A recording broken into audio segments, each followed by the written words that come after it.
Path 29. The Moon. The 29th Path of Wisdom connects Netzach and Malkuth, and it links the middle pillar with the Pillar of Mercy and provides one of the three paths an initiate may take when leaving Malkuth to proceed up the Kabbalistic Tree of Life. On the second day of the chemical wedding of Kristen Rosenkreutz, he found himself at an intersection where he needed to choose between one of the three paths. Since the fourth path was reserved for incorruptible bodies, the first path was short and dangerous, which represents the middle pillar of severity and learning through experience by going through the rocky places. The second path represents the middle pillar, which is easy to navigate if one has the aid of a magnet. And the story of Kristen Rosenkreutz followed this path because he used a compass and followed the dove, which is the spirit of wisdom, southbound. Magnets work by an invisible force of nature, pulling the needle in a certain direction, which allows the person to navigate, which is symbolic of the spirit being an invisible guiding force. The third path available to Kristen Rosenkreutz represented the Pillar of Mercy, which isn't an emotional route or pleasurable, but it is a royal road, with only 1 in 1,000 succeeding in making it to the wedding feast by this road alone. The Pillar of Mercy represents a path of contemplation, which is an important aspect of one's spiritual journey. However, meditation on its own is unlikely to be sufficient for one's spiritual growth. One cannot remain in the mental realm of Yetzirah because what the person learns must be put into action, or asaya, in order for it to be beneficial. People are judged on the basis of their actions and not solidly by the weight of their thoughts. The 29th Path of Wisdom is associated with the Moon Tarot card. The Moon card represents spiritual and mental evolution and progression. It shows a crawfish walking out of the water and into the unknown environment.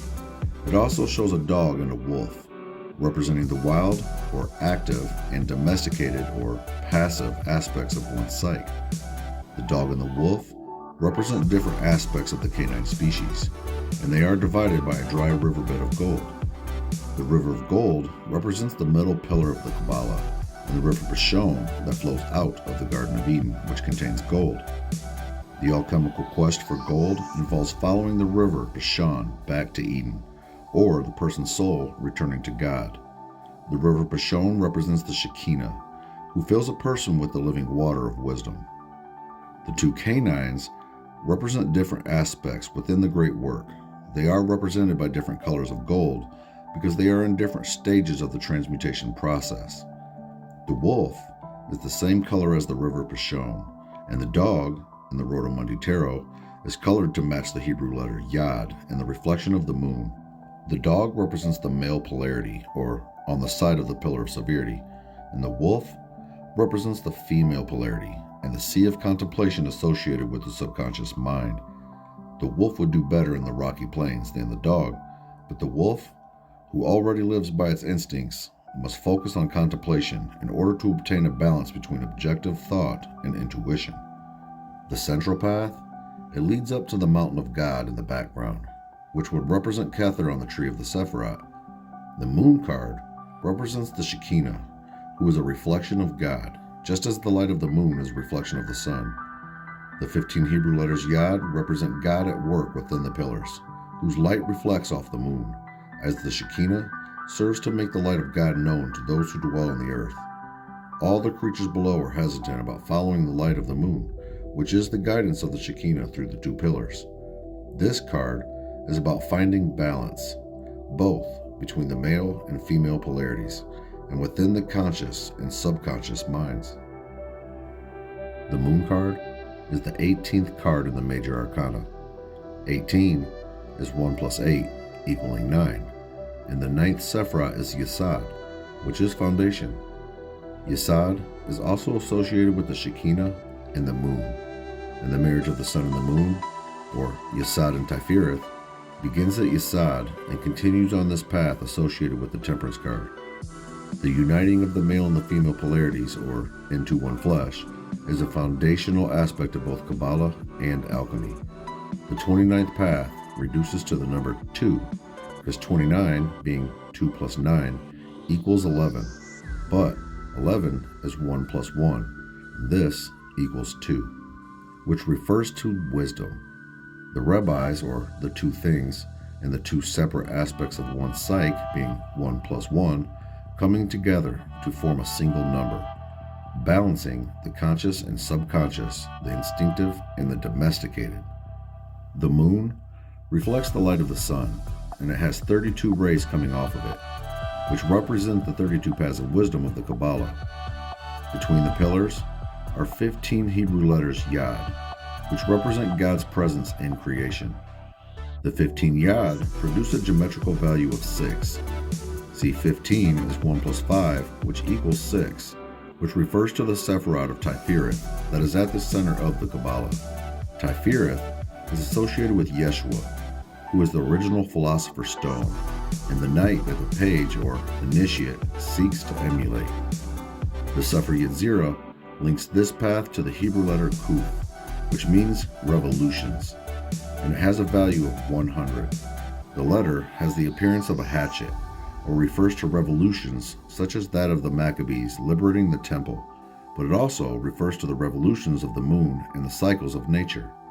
Kuf is the 19th letter in the alphabet, and both 19 and 100 reduce back to 1, which refers to the oneness of God and the oneness that the seeker desires to obtain.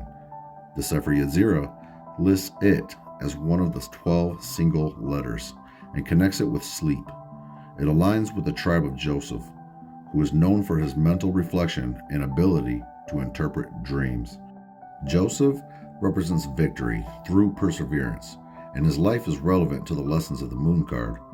Joseph was naturally able to utilize his intuitive abilities or interpret dreams, but his lack of objective balance is what got him into a lot of trouble.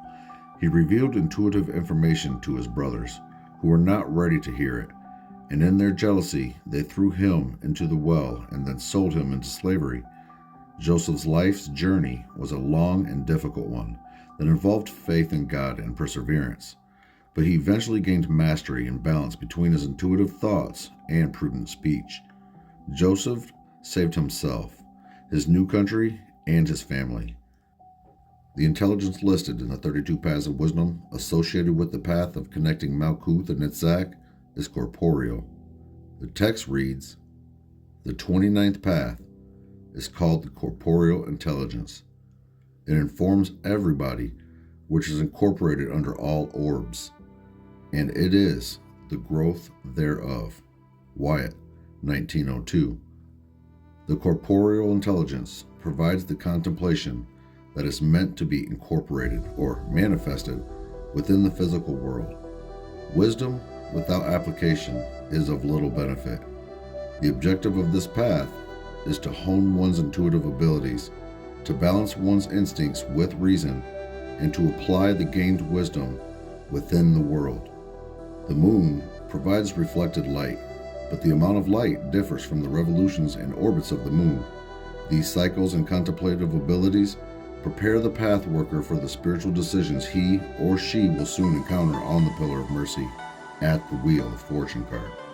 The moon card represents a person balancing his or her mental faculties, obtaining conscious and subconscious equilibrium, and balancing one's analytical and intuitive natures.